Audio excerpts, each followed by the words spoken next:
Right, people, what's happening? I have been waiting so long to be able to bring you guys this news. I've been sitting on it. I've been tight-lipped, not able to say anything, and I've been desperate to get it off my chest. I am back. I will be stepping back through the ropes, back into the ring on a huge Misfits event, April the 12th in Derby against five-time former world champion kickboxer Andy Howson, and myself and the big dog Josh Aveste have been waiting to speak about this fight. Josh, you are going to be the Ade Oladipo today for this. I thought you were going to say I'm going to be your biggest fan on the night because I'm going to be coming up to Derby and we are going to be tearing Derby, a new party. And you also, yeah. We are going to be going absolutely crazy. It was originally scheduled for Leeds, this fight, but they've changed the venue. It's going to be in Derby. I believe that is Ty Mitchell's hometown who's headlining the card.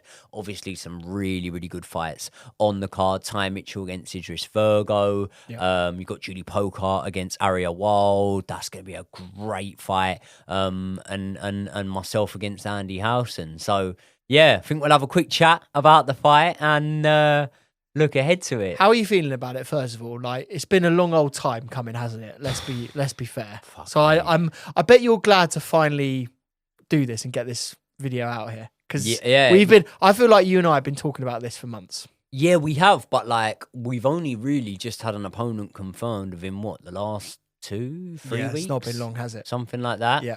We've gone through, mate, a lot, do you know what I mean, since the last fight.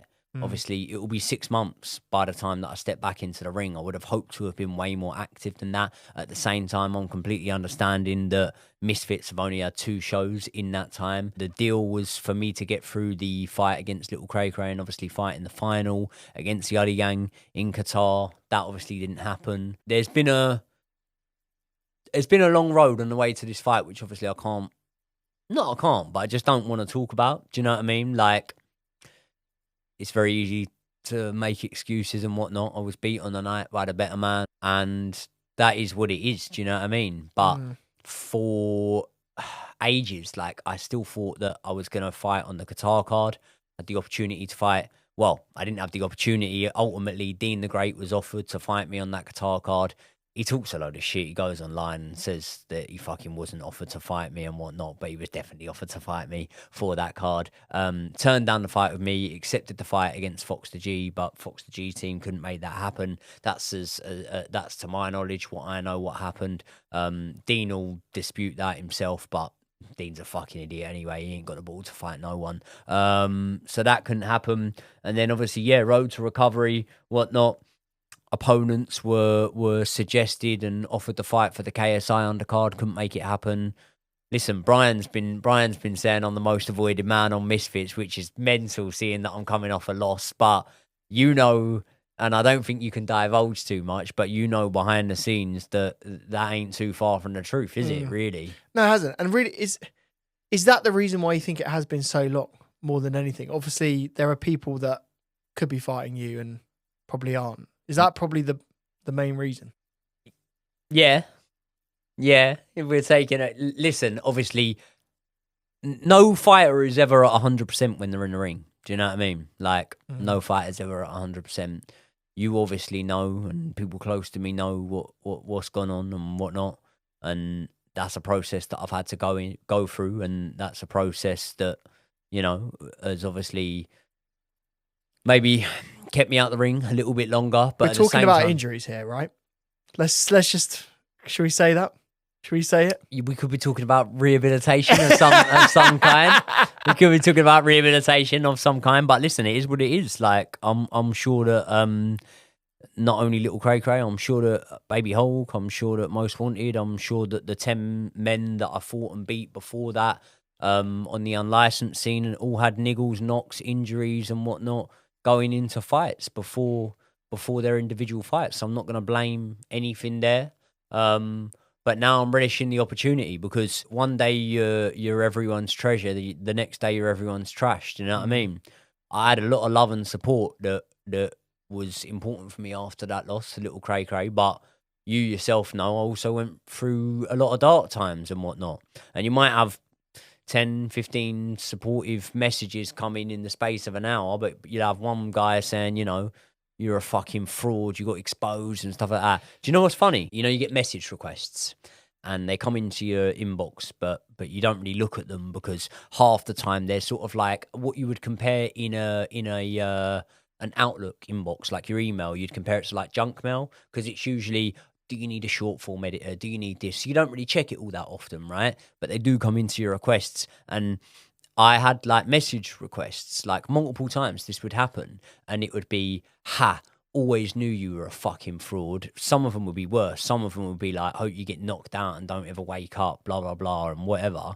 And I would scroll up and it would be like, congrats on the win, champ, after I'd beat Baby Hulk. But then that same person would be sending me a message request after I lost to Little Cracra saying like, you got fraud checked and stuff like that. So yes, it's mad how quickly opinions on you can change and whatnot after, let's be honest, like a bad night at the office. So tell me this then. I've heard a lot about this opponent.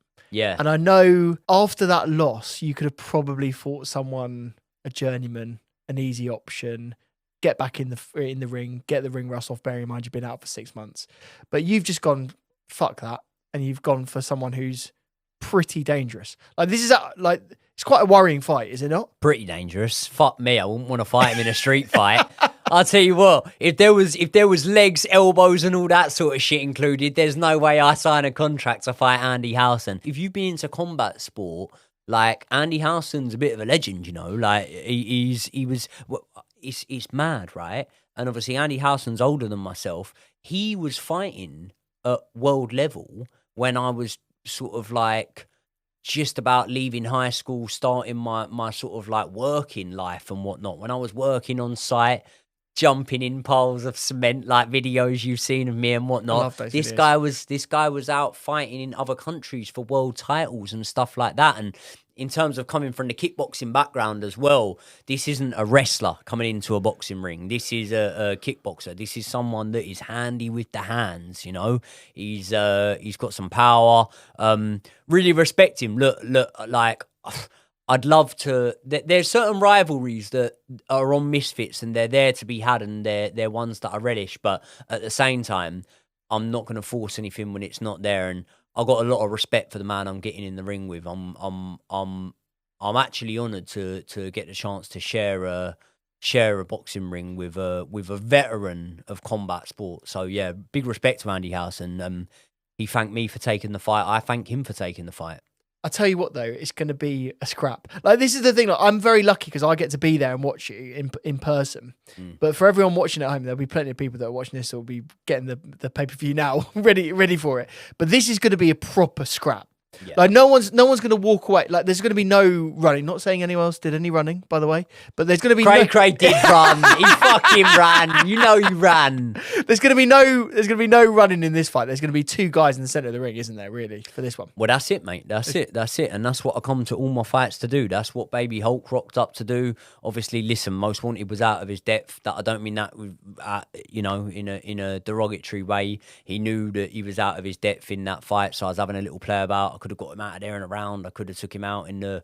What round was it? I dropped him heavy in. Most Wanted, that was the first round, wasn't it? Pretty much every round, mate, to be honest. Yeah. But yeah, that's what I'm saying. I could have got him out of there in a round. Baby Hulk, a lot tougher. Baby Hulk's someone that I think if we see the opportunity to see him fight on Misfits again. Baby Hulk cracked me with a shot, man, in round one. Left hook in round one. And I remember thinking, fuck yeah, now I have to wake up now. Like, this fella can hit a bit. And in the fight of Little Cracra, one of my frustrations, as well as, you know, inability to perform to the level that I would have wanted to be able to perform to, was I watched Little Cracra box guys that I felt he would hold in much higher esteem than myself, you know.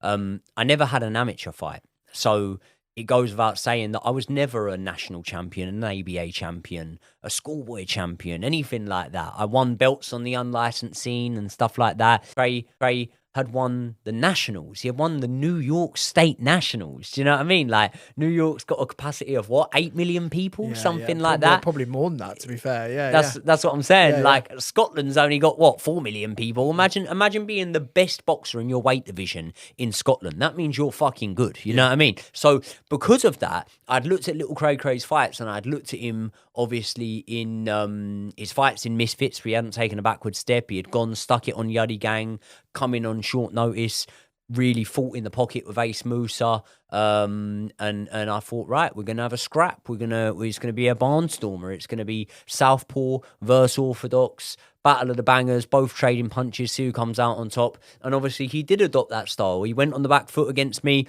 I wasn't prepared for it. It took me a couple of rounds to figure it out. Once I figured it out, I felt that I finished the fight strong, but not strong enough. I still scored it to Little Cracra on the night. 3-2 is what I gave it. I gave him all of the first 3 rounds and myself the last 2 rounds. I don't feel like I'll have to go looking for Andy Howson like that. I think that Andy Howson knows that his best chance of beating me is chinning me. And I always believe, no matter what, no matter whether I've had more boxing matches than Andy Howson, bearing in mind this is a man that's had over 100 professional fights, right? Multiple world title fights, fought on 1 championship. He's a savage, let's be fucking honest, right? Whether or not I've had more boxing matches than Andy Howson, I'm not naive, and I'm not going to think, oh, well, I'll go in there and I'll just try and outbox him and move away. This guy's going to be crafty. He's going to know how to cut off a ring. So ultimately, I'm going to have to meet fire with fire in this fight. I'm going to have to back my chin. I'm going to have to back my power. And I think that whoever's got the more accurate punches, the harder punches, the better chin, is the man that's going to come out on top in this fight. And I don't predict the fight going the distance at all. And coming off a loss, I think, can you just tell us a little bit about your mentality coming into this? Because like, I've never seen you like this before. I've never seen you in this frame of mind right now. And I think when we're talking about the way that the fight's going to go, I think if you explain how you feel in this very moment after that, bearing in mind that you've had 6 months to stew on this right now. 6 months too long, man. Like, I was absolutely fucking heartbroken. Like, after I lost that fight in Newcastle, I was devastated, man. Like, proper devastated. But it was just one of them, like, you go 10 years without losing a fight and you start to think you're invincible. And I've had fights when shit's hit the fan. Do you know what I mean? Like, I've had fights when medically there wasn't stuff right with me. I've fought with a broken hand. I've burst an eardrum in a fight, which sounds like it's like a bit of a David Haye toe excuse. That is a serious injury. A burst eardrum in a fight is something that really takes your legs away. That was in my first ever fight, actually, which was a complete war. It's up on YouTube. I've had things go wrong for me in fights and I've come through them. And I think that over the course of time, when you've come up against different styles, remembering as well, I boxed a ABA finalist, a guy that got to the ABA finals in England. So, you know, you'd say around similar level to Little Cracra himself. I boxed a guy back on the unlicensed days. And that was a close fight. That was one that could have been given a draw on the night. Watching it back, I felt I won it. I got the decision on the night. That was a close fight, but a good fight. And you start to not think you're invincible, but you start to think, do you know what? No matter what, I'll always find out a way to win. And I still do believe against Little Cracra, I found out the way to win. But ultimately, I ran out of time. I don't think I maybe this is my way of coping, mate. Maybe the comment section would tell me you're just coping. You got your ass handed to you or whatever. But I feel like I did find out the way. I feel like that fight wasn't changing after that. I feel like I'd come on strong, and I feel like that was the way the fight was going to go. And I feel like I now know what to do going back in there with Little Cracra. I don't think it's a fight that he'll want to fancy. I don't think it's a fight many people in the division are fancy.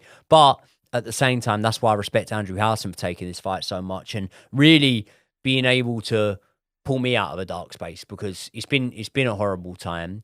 I've been up and down. You've probably bared the brunt of it more than most people. Yourself and Brian, you know that, like, the frustration's been there. Like, you've been able to see it in me. It's been saying that, you know, I wouldn't say I've taken the loss badly. I think I've used the loss as fuel to fire myself up, and I feel that I'm better than ever. I feel that I'm fitter than ever. I feel that technically I've learned so much from it. I've learned how to deal with these styles and cut off the ring and start faster. I've got it in my head now of knowing that I can do the 5-3s. Remember, I'd never done 5 3-minute rounds before.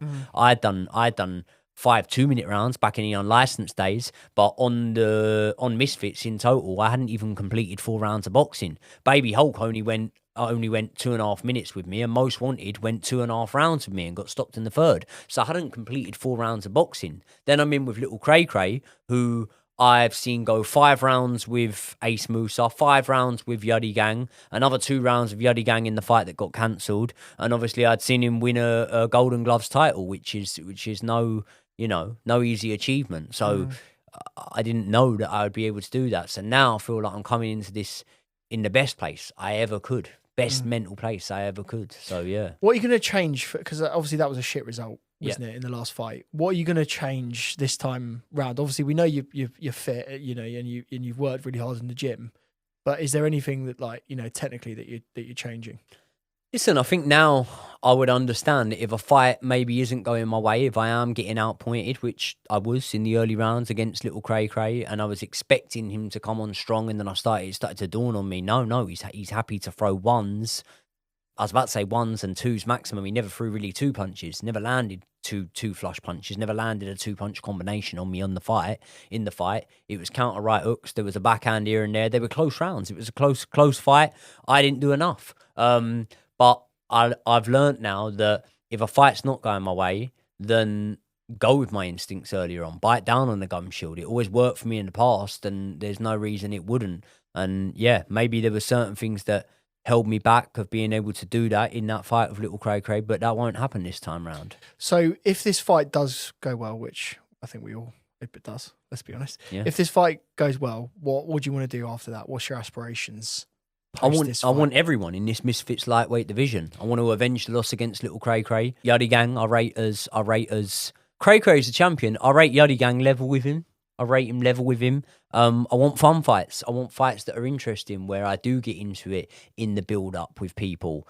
I want to fight the Argentinian King. I make that no secret. If they said to me after this guy that I could have the Argentinian King, that would be a fight I'd take straight away. But the fight that I'd want overall, belts, no belts, whatever, is I'd want the fight with Dean. Dean's a little fucking weasel. Dean has lied consistently about me. He seems to talk about me quite a lot now, and that's the reason for that is he's probably skint or whatever, and that's why he's live streaming on Kick all the time. And on Kick, instead of on YouTube, you'll read out a super chat. On Kick, it actually reads it out, so he's constantly got people asking him about me on Kick, so he knows there's an interest there. But he makes lies up. He says oh yeah, I didn't even know Joey, Joey came over to me as a fan. He said, I love you on Street Beast, man. I didn't have a clue what Street Beast was until I boxed Baby Hulk. Never had a clue what Street Beast was. So that definitely never happened. Thing is, you've seen the videos on my phone. I've got the receipts. I've got the receipts of me talking to Dean, and Dean saying to me, man, you got that full-grown man strength and all that, and me saying to Dean, look, are we going to fight? Whatever. So I'd like that one, but I think Dean's a shithouse. I think he's a little pussy, and I don't think he'll ever box on Misfits again, to be honest. I think he'll run, he'll blame injuries. He'd never box little Cracra, get his ears boxed off. So I'm looking at the rest of the division. I'd love to fight the Argentinian King next. I think that the Misfits guys would like to see me in with one of maybe Yuddy or Cracra next. So yeah, get these guys done, get them dealt with, push through them, and then on to bigger and better things. Do you know what I mean? Maybe fight some ex-UFC fighters, something like that. But there's a lot more still in this journey to go. I've still got a bit to do here. And I presume you want to fight straight away after this. You don't want to do another 6 months out, mate, waiting for it. You know what I'm like. Yeah. You know what I'm like. Inactivity is not something that is good for my mental health. Not having a plan, not knowing what's ahead really makes me spiral. And I've got to use the opportunity to shout out my coach, Kicks, and one of my best friends, Joe Miles, who's obviously made sure that I haven't fallen off. I haven't slipped into old ways. I haven't, fucked off the training and been doing whatever else, just not living the life of an athlete. He hasn't given me an option. I haven't had an option. So I've had to stay active. But now, after this big performance, hopefully a big stoppage in this fight, and then move on and be active straight away. I want to be out 3-4 times this year, really. So if they want to watch it, how do they do it? Well, you said about paying for it. Listen, if you've got a subscription to the DAZN, it's just going to be live. It's not a pay-per-view event. It will be live worldwide on DAZN. You can watch the fight. So I don't know how high up on the card I'll be, but I think I'll be one of the main fights on there. So probably around 8 p.m. or something like that on April the 12th. It's the day that Chelsea play Ipswich at home. Huge shout out to my sponsors for this fight. You've got Pump Care. They're my main sponsors for this fight. And the sponsorships are so important. Smith Technical Facilities Management, another one that have been helping me out. Sorry Bamboo Removal, that was a sponsor that yourself went and sourced for me. And obviously the importance of these guys, like camps are expensive, mate. Training gear is expensive. Petrol driving up and down for sparring is expensive. Recovery, rehabilitation is expensive. And Alpha Capital Group as well have come on board for a second time to help sponsor me for this fight. So all of those guys there, it means the world to me that they've been able to put me in a position where financially I'm able to get myself through these camps and get in the ring at the best possible version of myself. So April 12th, if I don't see you all there, listen, come along, support. We'll all have a few beers after. Josh doesn't drink, but he'll be there. The big dog will be there. I think you're going to be drinking my beers for me, to be honest with you. And he's a big boy, so that means 3 times the amount. And we'll all celebrate together. And again, listen, I have to shout out Andy Howson for taking the fight. Big respect to him. Win, lose or draw, I'm sure me and him will sing a few beers after as well too. So yeah, big up. Thank you very much for everyone that stayed patient with me, followed me, and been on this journey with me, because it's been a good ride and there's a lot more to come. So I'll see you all soon.